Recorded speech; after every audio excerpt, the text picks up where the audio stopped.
dans le prochain épisode de Un si grand soleil.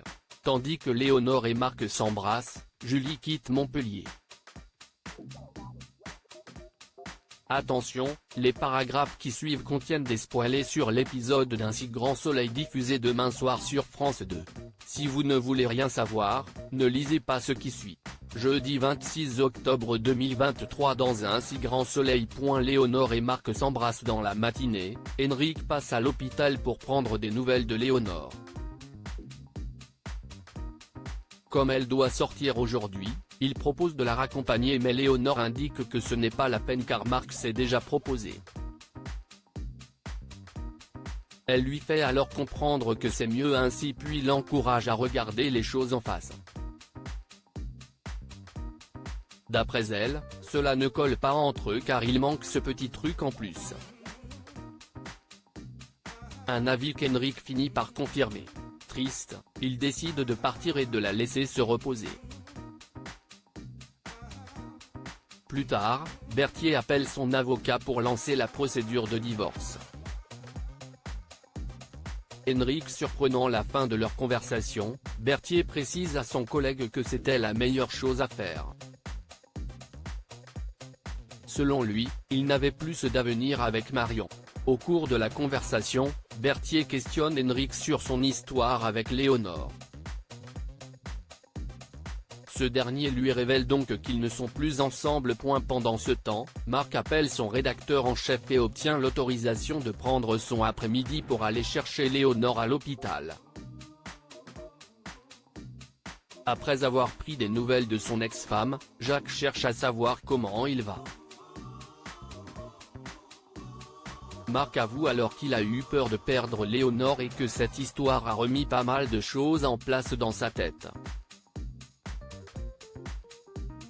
Par la suite, Léonore et Marc quittent l'hôpital et décident d'aller se balader dans un parc où ils avaient l'habitude d'aller lorsque Louis était petit.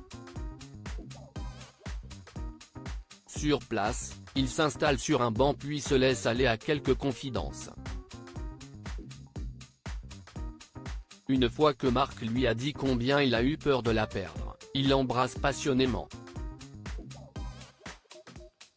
Est-ce le début d'une nouvelle histoire d'amour entre Marc et Léonore? À quelques pas de là, Henrik apprend à Gary que Berthier a mis un terme à son mariage. Sans attendre, le fils de Marilyn appelle Marion pour l'inviter à boire un verre, ce qu'elle accepte. Chloé pense quant à elle à Marc et hésite à l'appeler.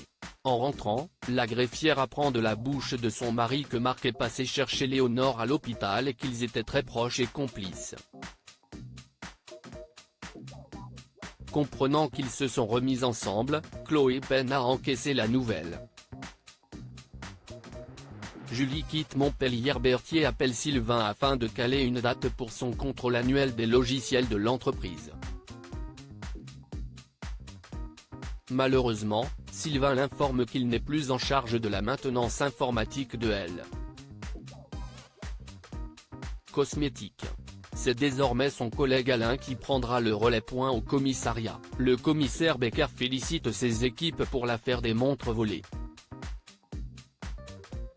Cependant, Régis le jeune ne risque pas grand-chose et devrait prendre seulement un peu de sursis pour avoir menti.